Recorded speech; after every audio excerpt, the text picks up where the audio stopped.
Oh boy, look at that. What's up, dude? You like my What's couch up, or bro? something? Or you like I the love background? What's going? I This just love you. Like that's this is what it is. I just call it Saturday. This is what's going on. Excuse me.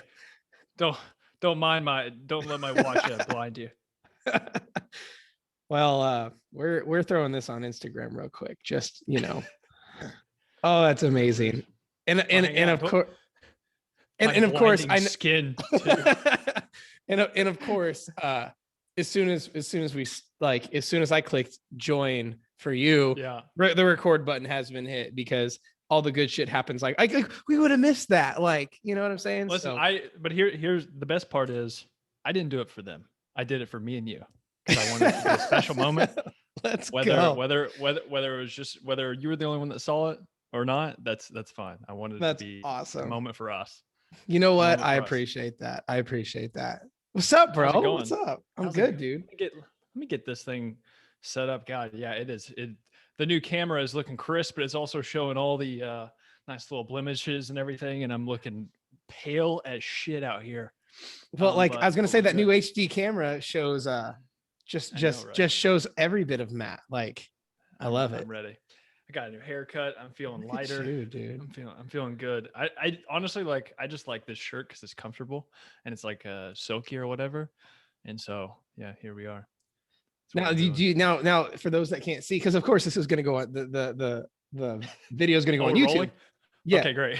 Oh Awesome. no, dude. Like I don't not roll. Like Okay. I fully expect David to leave all of this in here. So Excellent.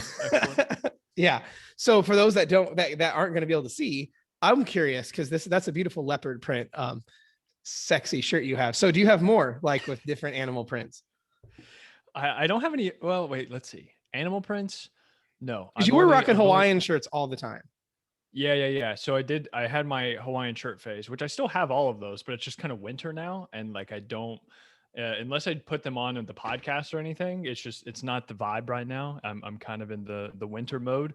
But once it starts to warm up a little bit and it gets towards summer, I'll be pulling out the Hawaiian shirts once again. Wait a But I second. think this is the only this is the only animal shirt we got right now. Time out.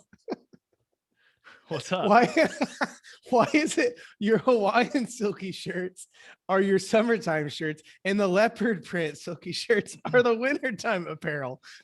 No, this is the first. I think this is the first time I pulled this out Oh my gosh.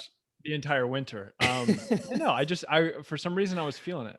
I wanted again. I think the main thing is it puts me in a silly goose mood, and so we can have an amazing conversation. And two, it is also really comfortable. Like I like loose, like baggy shirts, Yeah, and dude. so this one's nice and roomy. So I feel cozy talking with my good friend Jared today. That's amazing. I love it so much. Well, actually, what's funny is this is like the least prepared podcast like on the planet. Like it's today's been crazy and I don't prepare with anything. But I know with you, I don't need to prepare because we could just bullshit for the next 3 hours and there'd be some That's value in there exactly somewhere. right. Well, good. I think that's kind of how I did with yours too. I had a general consensus of a few things that I wanted to touch on, but I knew Yeah. that as soon as we started going down certain rabbit holes and things, it would just take it from there. That's right. Yeah, exactly. Well, I'm assuming everyone by now knows who you are. This is like the third time I think you've been on the podcast. So always and people always love it. People always, love it. So Well, I'm happy to be here. Happy to yeah, be no, here. it's dope. I want to come back and see you guys. I wasn't in New York long enough and I want to come back and have more playtime. So Yeah, absolutely. Now that Rico has abandoned us, I think it's basically now it's me, Ryan, and Alex as well. Ryan moved into a new place, and we were going to hang out shortly. We're going to try and hang out soon, and he's a little bit closer now, so that's nice. that's But what's yeah, we up. had a great time whenever you came. It was awesome and we had that nice little moment where we all met at like the intersection all at the Exact same same time. time. It was amazing. How great! That was We all wonderful.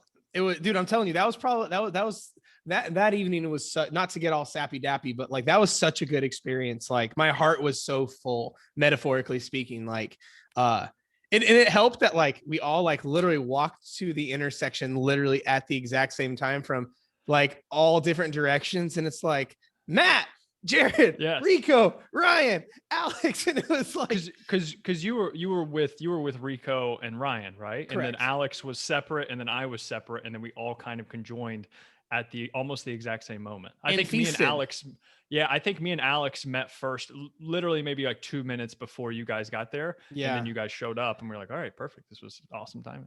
And then had It lots was and great. had food and alcohol. It was a magnificent experience. But Dude, it was so needed in that moment as well. I think just because it's still in the thick of Corona and stuff, and just being able to one, I think see you, because I've never met you before, but meeting you in person, but then also meeting you in New York City with the other yeah. guys as well during that time of Corona. Yeah, it's just I think that that's what this coronavirus has definitely showed me, is that sure I am I joke around like I prepared for this my whole life being an online coach, just like you have, like we're used to being indoors and being behind a computer screen the majority of the time, but you don't realize how much you miss that social interaction Yeah, man. until I think you actually have it again, and then you have a great time and you're like, fuck, this feels great. Especially like I have introverted tendencies, but I'm definitely probably more extroverted. Clearly, Sure. like look at the what the fuck I'm wearing. But it's just like I don't realize how much it fills up my cup to Yeah, see dude. other people than I have realized during Corona. Along those lines, a couple of things with that. Number one is one of the things that I loved the most. This is a fear of mine. This is one of my biggest fears. But with you guys were the exact people I thought you were. Like, Yeah, so one of my biggest fears is someone who's either like I build a relationship, like you're in my friendship over a few years online, but we never met in person. So other than being shorter than most people think, like I'm I'm petrified that people. No, I got a story about that one. I'm petrified people. I think I've heard some of them. Yeah, go Yeah, ahead, go dude. ahead. I'm like petrified. People are like I'm always worried. People are like, that's not who I thought Jared was. It's why I'm so like I cuss. I like tell weird jokes. I'm like literally my authentic self as much as possible because I do not want someone to meet me in person who built either a relationship online or a perceived vision of me and whatever perspective of me, and then they meet me in person. Then they're like, "Wow, Jared is not." Yeah, That's no, not like same, we see like same dude. well, and that's the thing is like with all of you guys, like because I was like, and that crossed my mind. I'm like, I wonder if because I knew we knew we were all meeting. I'm like, I wonder if Matt, Ryan, and Rico, because I didn't know Alex prior, but I'm like, I hope they're all the same people. I think they are, and every one of you were. Rico was taller than I thought. That's about it. I didn't know Rico. I didn't know Rico was like 5'11". Yeah, that's dude, right. He's the Italian stallion. I call him my Italian meat stick, but that's a whole nother conversation. That's another nickname you can call him too. That's sure. Yeah. Yeah. Man. But no, it's okay. Aside from like height and girth, whatever, I thought, well, that sounds bad too. Hey man, I walked into that one. You take the reins with this one. That's right. That's right. Character wise, everyone was exactly who I thought they were. So like, which was amazing. But I agree. I 100% agree. And you were, to vouch for you, you were definitely the guy that I thought that you were. And what I also thought was so funny is how, every single time a dog walked by, you were completely engrossed in dog and not whatever the hell we were talking about. You're like, oh, look at that little buddy over there. And it's just because in New York City, there's dogs walking around. Yeah, there's dogs walking around. You're like, oh, look at that little baby over there. I was like, hey, over here. No, it's the dog. Yeah. Oh, it's great. You love dogs, and I love that. Dude, it's funny because like we talk about like from a sciencey psychological perspective, we have like our reticular activating system, the RAS in the brain, which like it just puts the filter on life, whatever is important to you.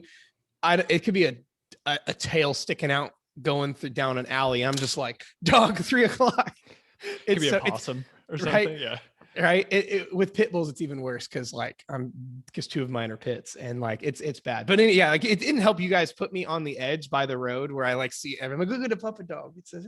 Oh yeah. No, it was great. We had a great time. I would love for you to come up here again ASAP, dude. Ryan's been snapping me his new apartment and he's like and Ryan's been on the podcast and people are familiar with him too. And he's like, hey, I got daddy a spot to sleep right here. He keeps sending me a picture of his couch. He's like, hey, this is Jared's couch whenever you come. And it's like 2 days later, hey, the couch is still here for you. Like just, it's like every 2 days I get an update like, hey, the couch is beckoning you to come see the whatever. So No, yeah, absolutely, man. Absolutely. but The more friendship, the better. I need the social well, interaction. and to add a little more specific value around this kind of stuff, this is the exact reason why having things like amazing food relationships and a great relationship with fitness and weight loss is so important. Because imagine like we this whole time we spent the last what fucking 15 minutes talking about one experience we all had. But imagine if, and we're all fitness coaches, literally all of us except for Rico is like a fitness coach. But imagine if we were all more, we couldn't have been present in that moment and experienced our time together in the like the beautiful thing it was if we were all worried about, oh my gosh, what am I going to weigh in the morning? Oh my gosh, how many calories are in this margarita? I'm afraid I'm going to like I'm getting petrified of gaining weight. Like, but the issue is most people are in that place, right? Like they would literally miss out on an experience like that because of food. Yeah, I think the biggest thing that's helped me, and I didn't even realize that I did it until recently, until I was actually helping out a client with this, because she worked she works better with objectivity and not subjectivity, as far Okay. as if she whenever it comes down to figuring out what the best choice is to make, she needs a tangible framework to deal with. It's not just like go by feeling, like that's not kind of, that doesn't really work with her. And so whenever she was going out to eat, so her goal was fat loss, and whenever she would go out to eat, she would try to figure out. She was like, okay, should I feel bad about having this burger and fries? Like, am I cheating, quote unquote? Like, am I, because I'm going over my calorie goal? Like, should I feel bad about that? How do I kind of approach and balance going out to eat with friends as far as like experience and then fat loss and health? And then that's kind of the two frameworks that I gave her that she needed to commit to. I was like, whenever you go out to a meal with friends, I was like, you cannot be in that gray area, because the gray area is where people they maybe half-ass commit to going to a restaurant and say, hey, I'm gonna do my best, right? I'm gonna do my best to eat Sure. healthy. And then they get there, everyone else around them orders burgers, chicken tenders, whatever. And then the waiter gets to them and they're supposed to say grilled chicken salad, but then they're like, fuck it, I'll get a burger too. I mean, they're extra ribs and fries. Right. Then they'll just get everything. They're like, screw it, I'll get this. And then so they get that, but then the whole time while they're eating that delicious meal, they're feeling guilty about it anyway, right? So it's just like, not only are they going against their word, but two, they're having this delicious meal and then feeling guilty about it the entire time. So I was like, instead, before you ever get to the meal, that's whenever you have to commit. You have to be like, okay, is the purpose of this meal more fat loss and health oriented? Are you going to try and stick with your calorie target for the day, your weekly calorie target, whatever it is? Is fat loss and health going to be the priority for that meal?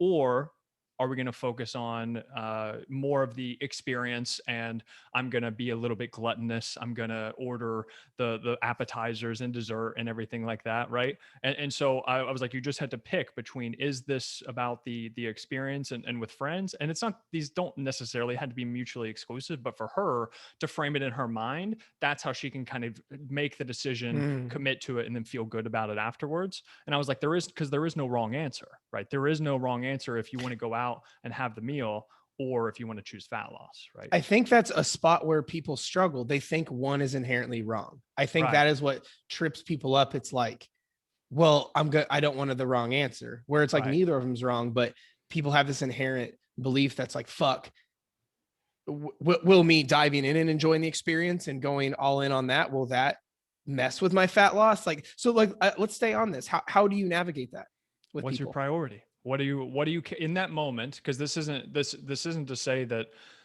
just because you choose to have the burger and fries and dessert, that fat loss isn't important to you. However, in this moment where you go out to eat with my good friends who I've never met before, right, in New York City, and I want to hang out, and sure, I'm on a cut, but it's like, as long as I'm not in a bodybuilding competition or something like Right. that, it's like there's no reason why I can't just enjoy that meal fully, get whatever I want, and then the very next meal, you get back on track. I think Right. that's the key. You have to figure out whatever your priority is in that moment, and maybe you can still you know, you can still get a decently healthy meal. Maybe you could get some type of lean meat, or maybe just a steak and potato with very light Hmm. butter and then a side salad or something. Like, you can get something relatively lower in calorie and can still fit your macronutrient goals. But then other times, maybe in that moment, you just want to enjoy it. So I think that the whole point is to pick one and then commit to it, and then don't feel guilty about that decision. And then after that meal is over, you just get back on track. Like, you just move on, right? I think that's kind of the biggest thing. So what's your priority with that meal? Sure. I think the magic in what you said that we've been talking about this whole time, ever since we literally hopped on this call right here, is you've used the term a couple times, in this moment. And I think people are never in the moment. Like, as corny as that sounds, I think when you're in the when you use the term, well, what's going on in this moment, that requires two things. That requires massive amounts of being present and a lot of self-awareness, which I would argue are two things no one practices very frequently or consistently. Hmm. Because when you say, well, in this moment, what's more important? Where is things? And you're right, there's not like they're always mutually exclusive, but coming down to it, like that night when all of us, connected, um, in that moment, I knew that was an experience I did not want to forget, and I did not want to be worrying about anything. And I wanted literally everything to be about all of our time together. So I literally did not care. That's why all of us were ordering drinks and crazy foods, and, went and fucking found a bakery and shit. Like, but it Yeah. was amazing. But I was also present, and I was also aware what my priorities were. But there's also a difference between that and, like, when you're bored walking around your house and you happen to find the bag of chips when you're watching Family Guy, right? Yeah. I think a big issue is no one's present and self-aware enough to know, like, what actually do I want right now? You know? I think it's both, right? That's why it's a weird paradox of what do I want right now, and then what do I want most long term. But the thing is like, you can live in the present moment and then still think about the future, right? You can live in the Sure. present moment and still have a direction that you're heading for. But what I would ask people, if they think that, oh, this so let's say with the scenario that I gave, between choosing fat loss and health, or uh experience and just fun and enjoyment, it's like, you can choose the experience one and still be aligned with your overall goal Mm-hmm. of, because here's the overall goal of being happy, right? Because what are you losing fat for? Like, Right. what are you trying to make yourself healthier for? It's like, I'm assuming it's not just to hit a random number on the scale, and it's because if you it's because it's going, you think it's going to make it happen, it's going to make you Mm-hmm. happier. And it's like, if your end goal is not to be X amount of pounds on the scale, your end goal is to be happy, right? Yeah. Because typically people say, oh, the scale will then make me happy. It's like, no, that you're missing the point, right? You're missing the forest to the trees. It's like, we're not, the goal is to be happy. And in that moment, if choosing that experience and just simply not worrying about food as much in that moment will make you happier, and you can still realize that the next meal you can get back on track and still stay aligned with your overall goal, well, then that's what it's all about. Because I don't know if people realize this or not, but you're going to have to worry about your health and what you eat and exercise forever, right? Like, Yeah. or at least that's a good idea, it's a good Mhm. idea to worry about that forever. So it's like, this game never stops. So it's like, if you don't make this time, especially whenever certain scenarios rise, it's like, what end game are you really playing here? Sure. Are you trying to prove something to yourself? That might be a good question to ask. Like, in that Mm. moment, do you feel that if you choose to enjoy the experience, or have the burger and fries or something, that you're undisciplined, or maybe that your friends will see you as X, Y, and Z? Because I've worked with clients about that too. It's just like, they've had this identity of being the fitness person, and then Yeah. maybe they have lost a bunch of weight or something, and so they identify with that heavily. And whenever somebody sees them, quote unquote, off their game, it kind of makes them feel like that identity that is anchored kind of with their self-worth, it's Mm. slowly starting to slip away, Yeah. right? And so if they see you eating unhealthy or whatever, then they think, oh, they're cheating on their diet, they're not being disciplined, and so then you're Sure. worried about what they're thinking of you. And so it's hard, like, and this is the reason why I tried to give this small framework to the client, because that's how she dealt with things, and she said that that's been helpful for her. But it's a work in progress. But I think you always just have to remember what's your real end goal, and just Mhm. you got to keep it's kind of like the asking why 5 times or whatever. Like you just have to keep going Yeah. there to figure out what it is. What are you really trying to do here? No, I totally agree. And that's the thing for me. And this is why I think all or nothing mentalities are like the worst thing ever. Cause it's like one, because in this game, like, yeah, you have your goal in the long term, but like there's so many contextual scenarios where you can't be an all, like on like, for example, like you couldn't be an all or nothing person if like that night, all of us were like, and we're all fitness people. We're all like, all right, we're going to like not care and just focus on being with each other. But then like the next day, we're all back on track. We're all getting workouts in. We're all eating in our numbers. We're all like back on track. But if we were all or nothing people, we couldn't do that and be that fluid about it, Mm-hmm. because to have that level of success with that gray area, because we're trying to have success on the, okay, in the micro, it's black, arguably black and white, but on the macro, it's gray. You know, I feel Mm-hmm. like when people see this dichotomy, because I think this is exactly that, it's a dichotomy, whereas people see like on a Venn diagram, like this, instead of there being quite a bit of overlap, people see these Mm-hmm. the circles like miles apart, where it's like, Yeah. no, I am the person here, I am perfect, I don't cheat, I don't eat these perceived bad foods, I don't do this, or I have zero experiences, have zero happiness outside of fitness, or I'm obese as fuck and ending my Mm-hmm. life 10 years early. I'll never meet my grandkids because of hashtag experiences. And Yeah. people view these of the Venn diagram as never intersecting, and they're on massive total opposite poles, versus the amount of overlap within this Venn diagram is insane to Yeah. me. But I think the thing is, I want to make sure that I do have empathy for, because for people who are still struggling with this, in the sense that we are experienced, and we also, so not Sure. only are we experienced with ourselves, we're experienced with clients, and then we also know the science behind things. So we have kind of all of this different concoction to kind of rationalize with ourselves and understand things.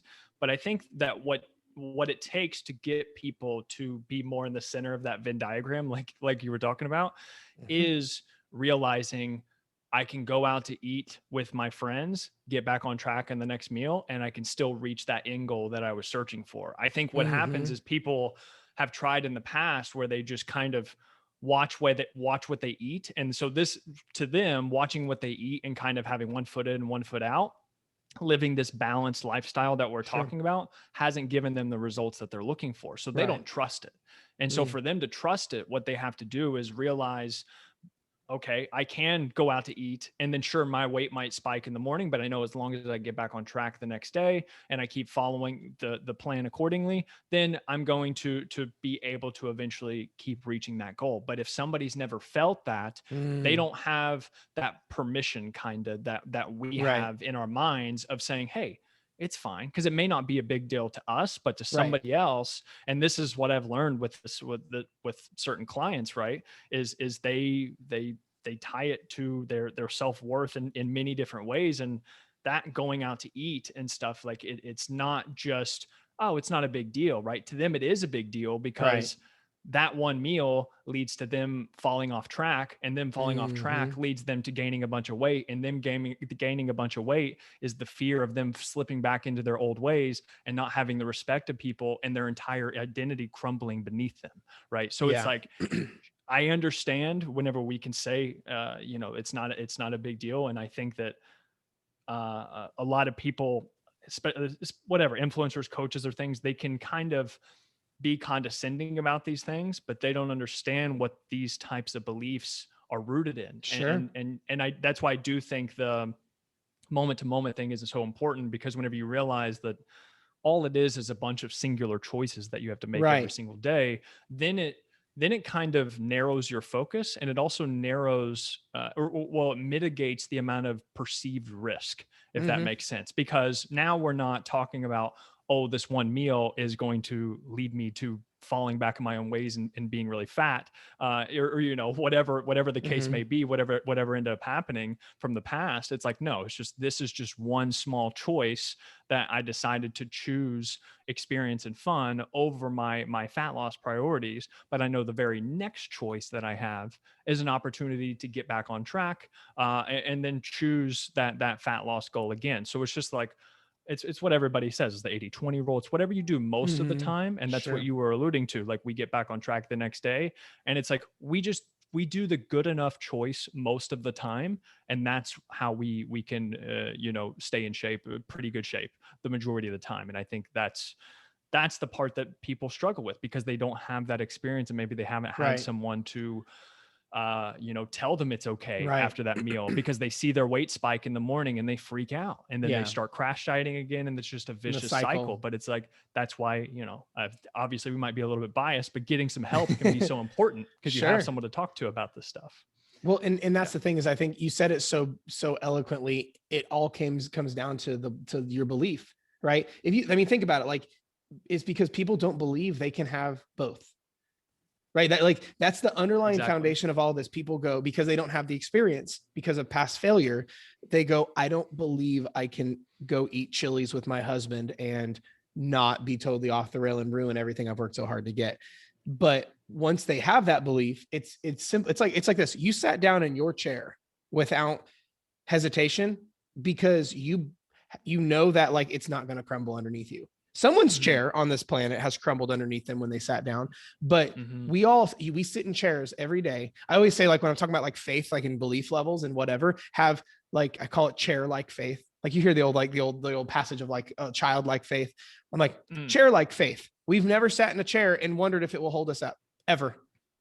Yeah, We always true, sit actually. down Yeah, and go, yeah. and we even, and I'm what my wife calls a plopper. I plop into every chair I sit in. I like the hydraulics there. It's you nice. like that? Yeah, it's good. Sorry, cut you off. No, you're good. Yeah. It's because there's this, for some reason, perceived belief that my chair will hold me up. The legs won't break. The support system won't crumble. The plastic won't fall. But people don't have that belief that, like, oh, this 1,000-calorie meal I'm about to eat, that's worth this experience, is not going to ruin me. I think people also have the belief of, like, is it worth it or not? Right. You and I both know, in most cases, expensive things are worth it. Right. And an iPhone's like $1,000, but I know it's worth that money. Right. And I think a lot of people perceive things like high calories, going out with a family and not worrying about this stuff, is all they see is high calorie, not like, we'll call it expensive calorically, expensive financially, whatever. And they don't perceive it as worth it. It's like calorically expensive equals bad, where it's like, no. That could be an investment, right? If you invested 10 grand into Apple back into the 80s, you'd be sitting pretty fat and happy, because that investment was worth it. That night we all went out, that was by all means worth what we all paid calorically. Cashing in. Yeah, absolutely. Whereas, yeah, but we also don't do that every night either. Right. When it comes, I think people also have this inherent belief of, this will ruin me. But I think if people had that perspective from learning from individuals like yourself, for example, is that's just not even the case. Because if we build our foundation on ill beliefs, there's no way we can have sustainable results of anything, you know? Yeah, of course. Yeah, no, I like that. And I think that is true. Just like you wouldn't buy expensive stuff every single day either, or at least hopefully until you know, go bankrupt or something. But yeah, no, I think that's where people could slip up. It's like I had a guy, one of my clients messaged me the other day on Friday. And he, you know, he had a long day or something, and then was just like, hey man, I'm really craving a pizza. He was basically just like, I'm really craving a pizza. I'm trying to resist. What can I get, like, on a pizza, or how can I make a pizza that would be, you know, fit within my calorie range or be healthy or whatever? I said, dude, get whatever pizza you want, get whatever you want on it, and just let me, like, just get back on track in the morning. I was like, you're over, like, don't overthink it. And that's kind of that's the thing. He was just kind of looking for my permission or confirmation of just Right. like, hey, is this okay to do? Mm-hmm. And and at first, right, he may not understand, like, of course that's okay. You're always allowed to eat any food you want Yep. ever. Let me just go ahead and say that if you're hungry, Yep. you can eat. I don't care if you're over your calorie limit. I Yep. don't care what I like. You're always allowed to eat whatever you want. And to some people, it's like, of course that's true. But it's like one of my other clients, she was like, she had to write herself a sticky note and she said, if you're hungry, you're allowed to eat. And this is because she's had such deep rooted strict Sure. food rules in the past. And I told her that one day, and it just kind of light bulbed in her head. And I was like, if you're hungry, you're allowed to eat, right? If you're over your calorie goal or I whatever. love that. But with this guy in the pizza, I was just like, dude, you don't understand that it feels like one step backward to go two steps forward, but it's Mm, actually just taking two steps, or it's just taking another step forward, because that is the absolutely. way. And that's the reason why having whatever you want to call it, refeeds, free meals, even the terrible cheat meal, right? Which of course I don't Sure. like that term, but we all get what the fuck we're talking about here. Right. And it's just like, you have the cheat meal not to stoke your metabolism or to refill glycogen or whatever other physiological term you want to throw out there, benefit for fitness. It's like, no, that's a psychological break. It's like, Mm-hmm. you've been focusing on your calorie goals and your macronutrient goals, and just doing your best to do your best. And then it's like, you want to have the pizza. It's like, no, you have the pizza, then you get those cravings all gone, because what's the saying? Whatever resists persists. And so Yeah. it's just like, if with pizza, you keep telling yourself, no, I can't have pizza, or you try and make like the protein pizza or whatever, all you're thinking about while you're making that pizza is like, damn, I wish this was Domino's, right? Yeah. Or I like, wish this damn, I was the wish real this was thing. Papa John. Oh, I really wish this was the real shit. And it's like, just have the real shit and then just move on. It's just like, Yeah. it's people can put a lot of pressure on themselves. And I think now what'll happen in the future is he won't text me and ask me that. He'll just do it, but then he'll He'll just move know. on, and then he'll Yeah. realize it's still okay. And that's Mm-hmm. how those foundational beliefs can slowly chip away one by one and be replaced by something better.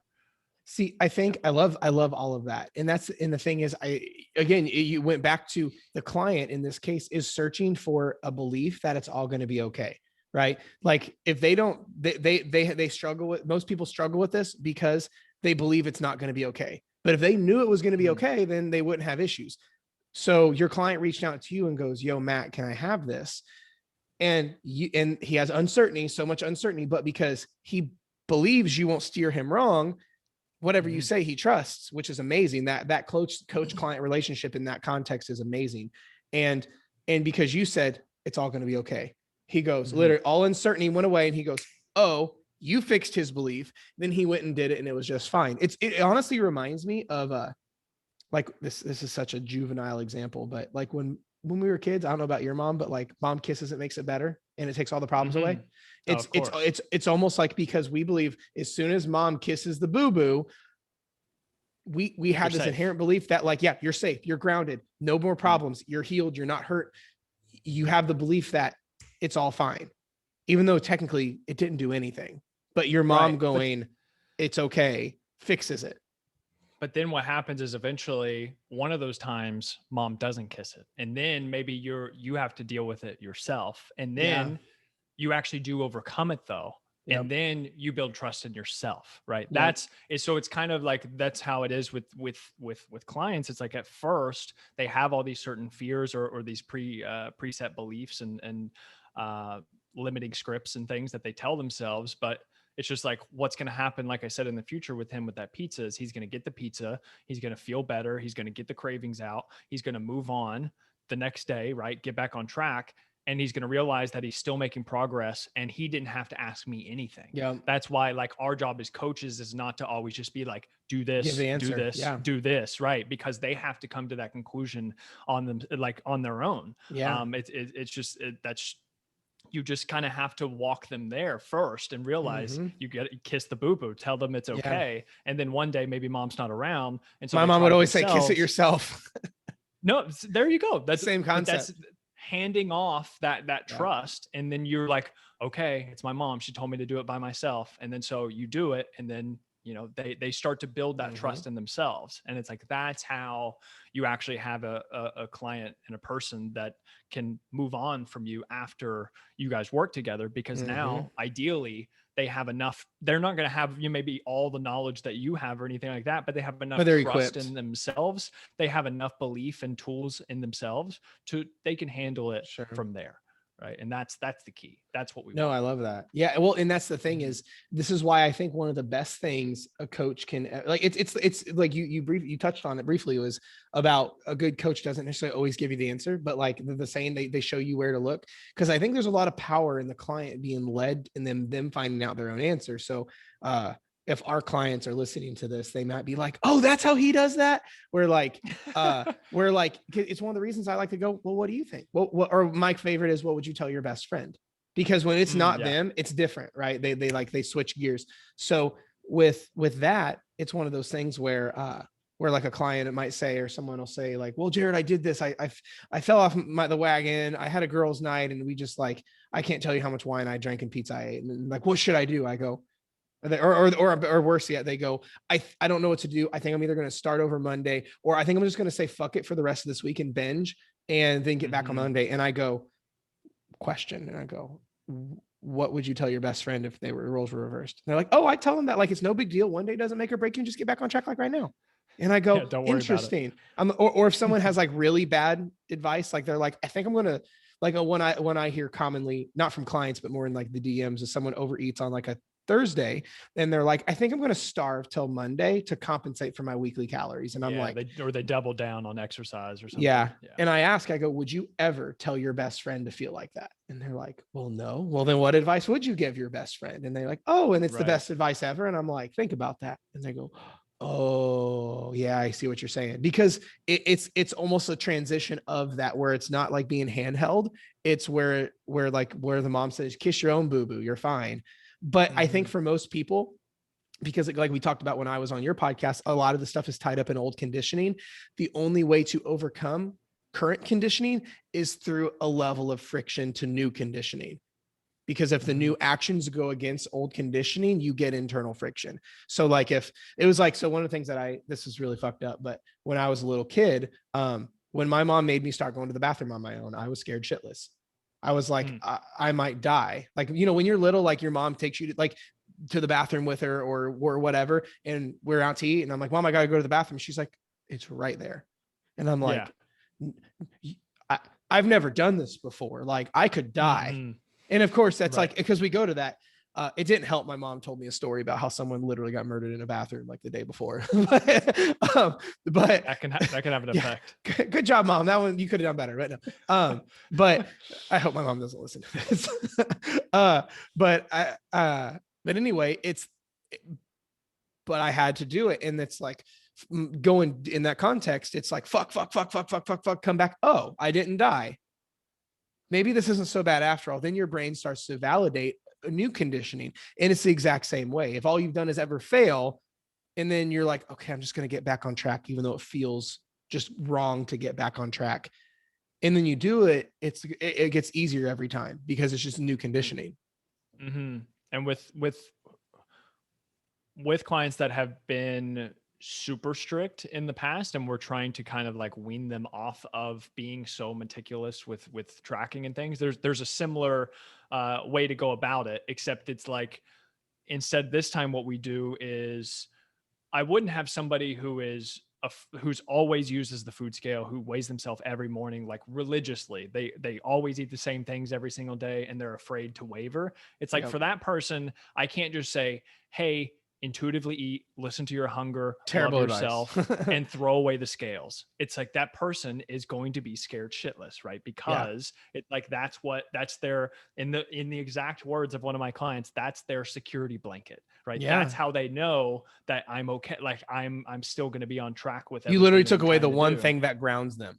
Yes. And so I was just like, telling them to just drop all of that would be like telling someone who's afraid of heights, like, oh, just jump out of the plane, right? Like, it's the most extreme. Yeah. Yeah, exactly. That's what I'm saying. So instead, it's like, no, how about we do one meal? Even you can even do one meal in a week where you just don't use the food scale, and you actually try and switch it up from a normal meal that you have. Or what we've done with her is, like, she still eats relatively the same things every single day. But I was like, since you eat the same things every single day, I was like, just don't use the food scale for 3 days out of the week. Right. Yeah. And it'd be Monday, Tuesday, Wednesday, where the days like she's going to eat relatively the same each time. But this time she can't weigh out her peanut butter. She has to estimate. And so even Right. just that little bit of room for error, it's like, that's going to be enough out of her comfort zone to push her like away from that mentality, but not too much where I'm just like, hey, switch up all your meals, change Right. everything, and best of luck. Right. It's Yeah. like, no, you've got to slowly trickle that fear Yep. away. It's such a great way to go about it, because that's very similar to what I do when I have someone that is trying to get away from I don't want to say rigidness, structure. They have a lot of structure, like they track calories, they weigh their food, all this stuff. And it's like, okay, I get it, but and they want to get to more of it. They're in a place where they could arguably start to switch into like a more of mindful, intuitive side. Yeah. But you're right. One of the worst things ever. It's like, take a person that's had copious structure and give them zero is the equivalent of being tied to the hip with your parents. Then your parents sending you off to a week away camp. It's like, I've never spent like 5 minutes away from mom. You let me spend 5 days away from mom, and panic sets in. Cause I do the same thing. I'll have someone like not track or not weigh or not track. And I'll like sandwich it between stuff they are, whether it be a meal thing where it's like, all right, track breakfast, don't track lunch, track dinner, where it's like we're sandwiching it, like or I'll stack it between days, like, all right, Monday track, Tuesday I don't want you to track, but you're eating the same shit you did Monday. Wednesday get back on tracking.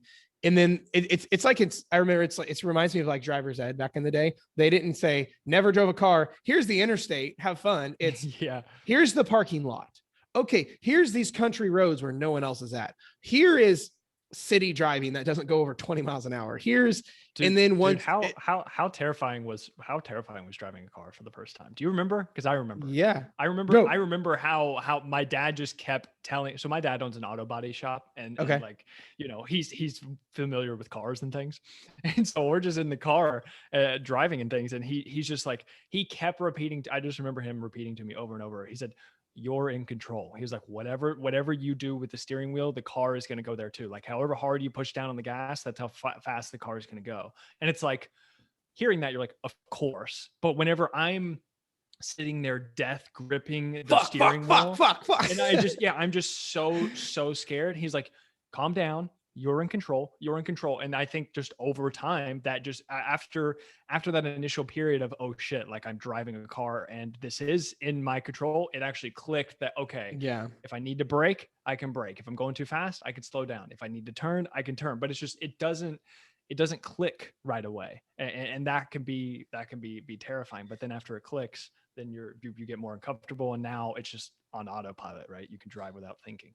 You know, I think that reassurance is amazing anytime we're struggling with anything. Like you said that, and that just like it just clicked, where like someone's freaking out about their food. If they just take a second and go, no, I'm in control, it like sends almost like a vibration of like peace over you. Or like if in jujitsu, I'm getting my ass beat like I was this morning, I was getting fucking smothered.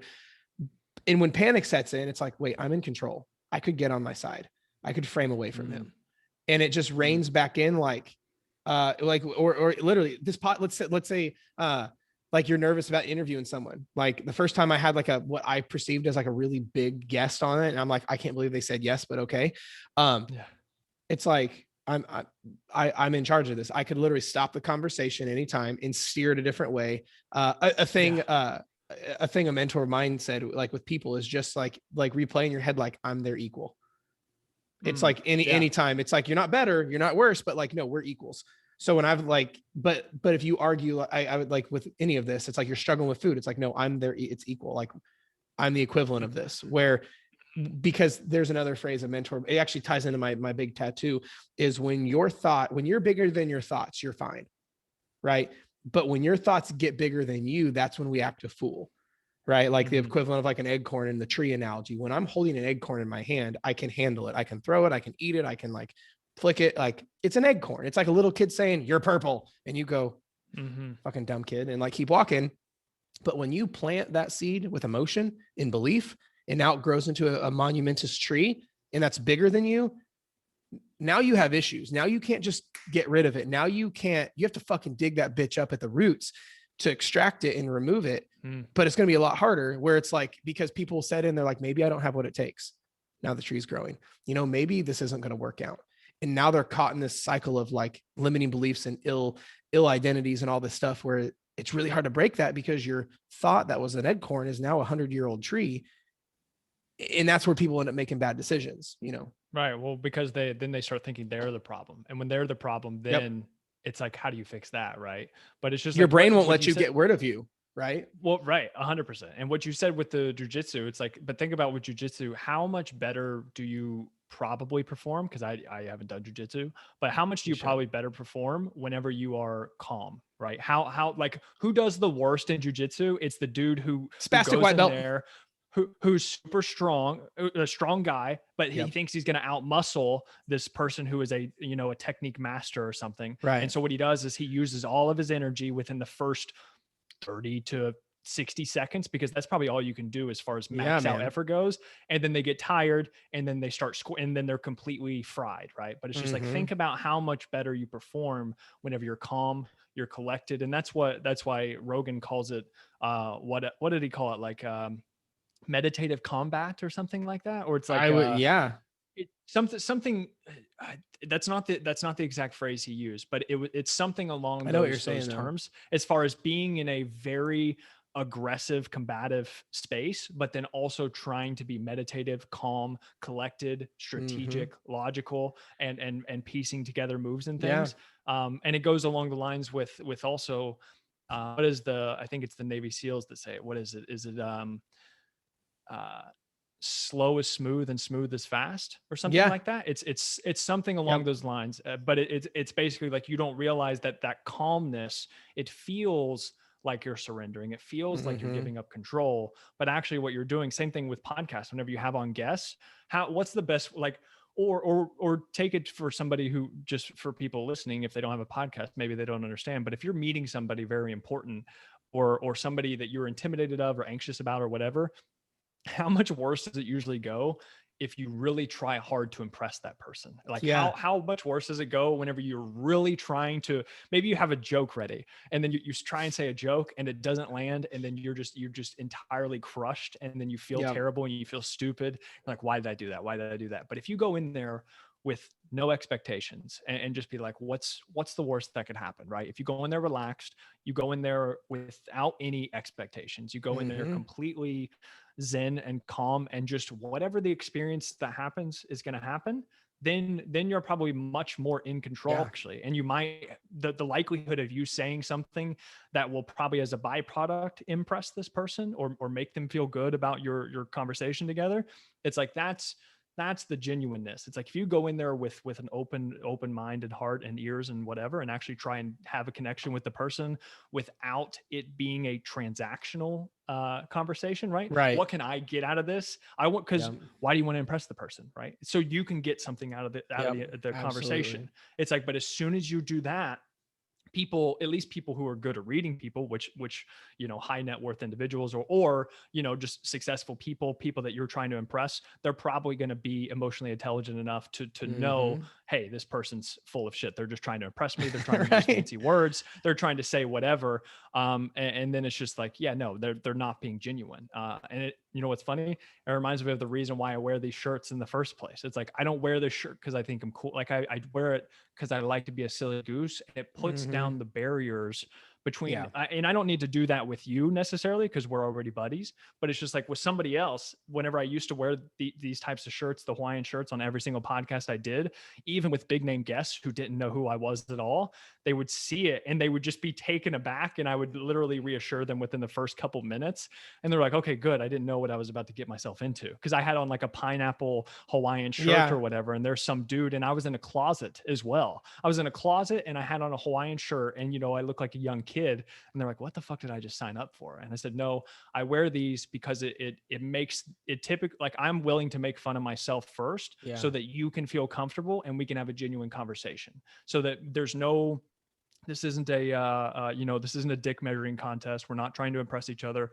I just want to have a conversation between me and you so that we can one, of course, benefit from the conversation, but also try and say something useful to the Yeah. audience as well. So it's like, I wear these shirts to make fun of myself so that like I tell the other person, there's nothing you can do that is going to make me judge you or make me, try and make fun of you or anything. It's like, hey, we're cool. Let's just chat. Let's just talk. And then And that's whenever about you can 40 actually, pounds falls off. Right. yeah, it's just like, oh, okay, good. And that's Yeah. why like I love having conversations on my podcast, and people typically respond to it well afterwards because there's not big expectations. It's Yeah. not an interview. And like if people ask me sometimes like, do I need to have any studies prepared or anything? I said, this is not that type of podcast. Right. I'm Right. like, we're gonna chat, we're gonna shoot the shit. It's just like I want to have a genuine conversation. And then hopefully what comes out of that is the audience can be listeners on the wall, and then they Mhm. can benefit from it as well. Well, Shameless I, plug, More Than Fitness podcast. that's right. Go More Than listen to Fitness it. podcast. That's right. End it there. Right. No, I love it. Well, and that's the thing, man, is I think you hit the nail on the head. Is too often it's our expectation and goal is actually our biggest limitation, to sound kind of like a Hallmark card. Like we'll put it this way. Have you ever gone to like you ever bought like something like a car, something that has a salesman, like a car or like a TV at Best Buy or whatever, Yeah. but you could feel that the salesman's intention was purely to make a sale, make money, and not solve your problem. Right. I struggled with this in the beginning of my coaching business. Is I would get people on the phone and I'm like, how do I close them as a client? How do I take their money? Even though I'd be serving them, but my focus, my intention and expectation was I have to close them right now. And then I wonder why I was broke and I wasn't getting clients. Right. But I don't know at what point in the journey it switched for me, but it's like, I could give two shits if I sign them on that day. I'm not banking on paying my mortgage with somebody, and I don't give a my goal is not to sell them the most expensive thing I offer. I get on the phone and I went from crazy anxiety to zero because I don't give a shit if they sign up. Like, okay, yeah, the goal of this is what I do for a living, as you do you, but when I get on the phone or someone's applying for coaching, it's not like, how can I close them? How can I persuade them? It's the intention, expectation is, what do they need to help them? But if you notice any area of that, it's almost like trying to force art. If you're like, I have to sell so many paintings, let's say they paint, I have to sell so many paintings. Well, that's now their God over just creating art with zero expectation. Kyle Cease talks about this a lot. And it's the same thing. So that now it gives you room to be present, speak your truth, and let your natural energy come out, which is actually very high frequency. It's the same kind of thing with all of it. Yeah. A good example of this too, sport wise, is golf, actually, because the hardest hitters and the people who hit the ball the farthest and things, the way to do that is not to be super stiff and to grip the club as hard as possible. And anybody who plays golf knows that oftentimes the harder that you try and hit it, the worse it usually turns out, right? You end up literally either topping the ball completely, or you duck hook it, or you slice it really hard, right? It's just the harder that you try, the worse the outcome happens. Yeah. But if you stay calm, collected, you focus on good technique, you try and have good flow, you stay light, and then and flow doesn't have an expectation, by the way, right? Being in that flow, it's not, you're not thinking. When you're in flow, you're not thinking. It's no. I didn't interrupt you. I just want to put and that that's just but golf is the main sport. That's why it's so damn difficult, is because not only do you have to do that for one swing, you have to do that for every single swing. And 4 hours later. That's why golf is so damn hard and so frustrating, is because it's a game of consistency. It's a game of patience. It's a game of psychology, right? It's like, it's so, that's why it's also so frustrating. It's just, it's difficult because you have to not only be consistent with that one swing, is you have to do it over and over and over and over again. But it's a good, metaphor for life and any of these things. It's just like the harder that you try, it seems like the harder that you try to reach something, the more elusive it becomes, right? The further and further it gets away from you. And I know that it's just so counterintuitive. But to bring it into fat loss, it's like the whoosh effect. Like what happens whenever people have been trying super hard to force weight loss, right? They've been in a super big deficit. They've been restricting. They've been doing a bunch of cardio. They've been stressing out about the weight, what the scale says every single morning. And then we're like, hey, take a couple Chill the days fuck out. off. Yeah. Don't look at the scale. Like, let's just chill for like 2 or 3 days. And then they take their mind off things. They maybe get a few free meals or something. They eat some foods they've been craving. They relax. And then all of a sudden they have the whoosh effect where their body releases the water. The Yep. cortisol has passed through and things. And all of a sudden, boom, weight loss, right? It's just but it was kind of masked because of this water and stuff, because they've been just gripping things so Right. hard trying to make this happen. And yeah, it can be absolutely counterintuitive. And you know what's, I'll end this rant with this. There was actually a story that I heard from Nate Green. He's one of my favorite people. But he was talking about I think it was a monk, I believe, that was up on stage, and he was talking to people. And I can do it. You said this is going up on YouTube? Yep. Maybe. Well, you have the video. So it's just like, this is actually for my sunglasses. But it was a monk who was standing up on stage talking out to the audience. And I'm butchering this, but if you want to hear the full story or read it, let me know and I can send you a link. But it was basically, the monk was up on the stage and he was holding a napkin in his hand, and he was holding it with his thumb and or maybe his pinky finger, actually his thumb and his pinky finger. And he was holding it just like this, just very lifelessly. And it was just loose. And he was like, this is how much energy it takes to hold this napkin. Right. And he was basically like, this is how much energy it takes to live life as well. But for everybody here, what we tend to do is, and he crumpled up the napkin and he started squeezing it as hard as possible in his fist, death gripping it. And he was like, but every single person here seems to be living life like this. Right. And he was like, what we need to do is slowly unravel your hand and unravel that napkin and hold it just like this. He's like, this is all it takes to go throughout your day. Right. And he was like, but instead we're vice gripping this napkin. So I love that. Yeah, I butchered that, but you get the idea. Well, and we'll kind of tie a bow on it on this. I love all of that because over the years, something it's really hit home this past probably year and a half with a lot of the inner work I've been doing is forcing things never works out ever. You are never going to shove the square peg into the round hole. Like with that kid toy, toy when we were kids and stuff. Because anytime we try to do it, it doesn't work. You can tell it just doesn't feel right. You can't hide energy, but if we think about it, why do people try to shove a square peg into the round hole? Why do people become desperate? Why do people make bad decisions? Because they are chasing, right? What happens when you chase something? If I go chase my dog, it runs from me. Things that we chase run from us. If you really want to get hopey dopey, because I would get into it, is energetically, like everything's energy, like everything like on that realm. When you are chasing something, you are declaring in this moment, I do not have. So if your energy as a person is, I don't have, but you're chasing weight loss, it's because I have a bunch of weight to lose. Well, then you wonder why you sabotage all the time. Or like someone who chases money. Like, let's say you're just broke and you're coming from being broke or lack doesn't create abundance, right? If I come from a place of chase money,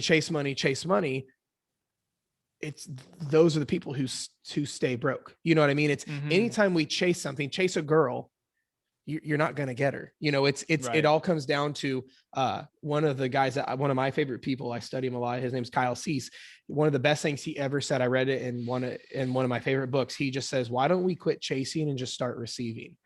And I literally in my chair went like it has, if I say, close your eyes and visualize chasing whatever it is you want, just chase it, run after it. You don't have it. It's about to get away. Chase.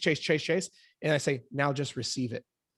It's got a whole different energetic feel to it, because when we receive something, number one, we give thanks. Generally, we're like, oh, thank you, because I got something. But then also it has a level of expectation.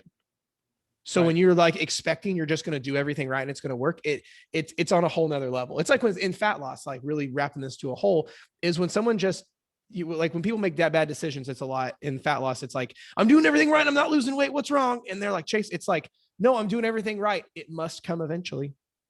And you go, I know I'm doing everything right. I know this is going to work. And it's got like that level of that chair-like faith that like, it's going to work fine. And having that level of like, it's going to be fine.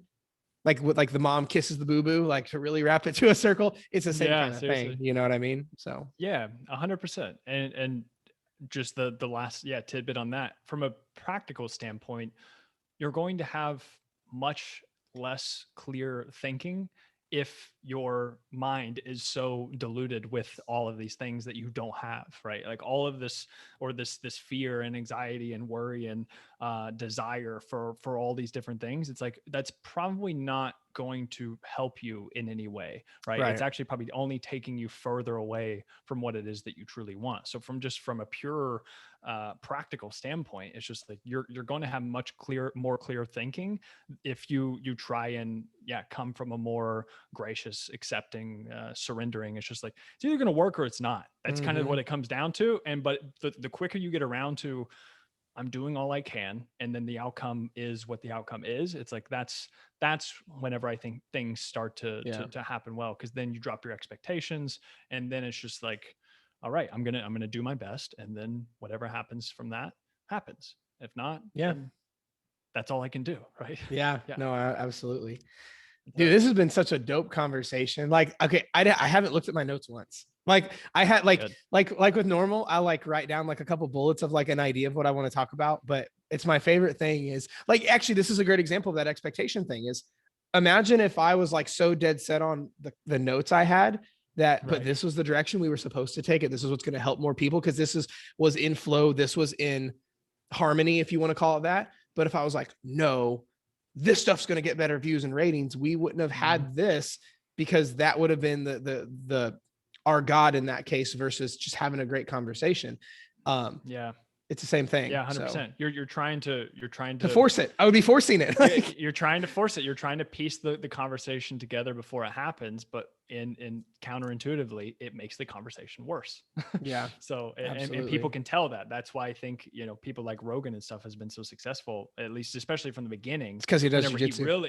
Whenever he really went in on just, I'm going to talk about whatever the fuck I want. And then if the audience likes it, they like it. But that's the reason, the exact reason he said, I don't give a fuck what the audience wants. It's like, that's the exact reason why it worked out so well. Yeah. So, or at least one of the reasons why it worked out so well. So absolutely. And we're leopard shirts. That's right. And we're leopard shirts. And my headphones just completely died. Nice. Literally, they just died. Good time. Hang on a second. I can't hear you. Hang on. Let me switch this over. Of course, right when there we go. Fucking amateur hour over here, huh? Right. No, well, my other headphones are not existing right now, and apparently I didn't charge these. So that's why I have to use these every time. Bro, well, so I use those. I love using those for this stuff, but I don't have one with an actual, like a normal male end. I have it with the lightning, the lightning cable, and it's like, but I got a new MacBook, so I can't, and I don't know if they make an adapter for that, but I'm sure they do. Damn Apple. I know they've screwed everything up with their, I have like a Frankenstein wire connector thing over here trying to make all this work, but nice. We MacGyvered it. We're good to go. But yeah, it was a great conversation, man. I love it, man. Thank you so much for coming on. Now, where, just as a recap, and I'll put everything in the notes, of course, where can people find you, and like, what are you working on right now? Sure. Well, first, thank you for having me on, dude. I really appreciate it. Thank you guys all for listening. You can find me on Instagram at Matt McLeod 6. It's MattMcleod 6. Matt McLeod. McLeod, whatever you want to call me, that's fine. MattMcLeod.org is my website. My podcast is the More Than Fitness podcast. You can find 3 of Jared's episodes on there as well. And then my email list. I think that would be great if you go to sign up for my email list. If you just go to my website, mattmcleod.org, there's plenty of things there. There's some free goodies there that you might like, and you can join my email list. I'm really going to try pushing hard to that the rest of the year. Lots of cool stuff coming.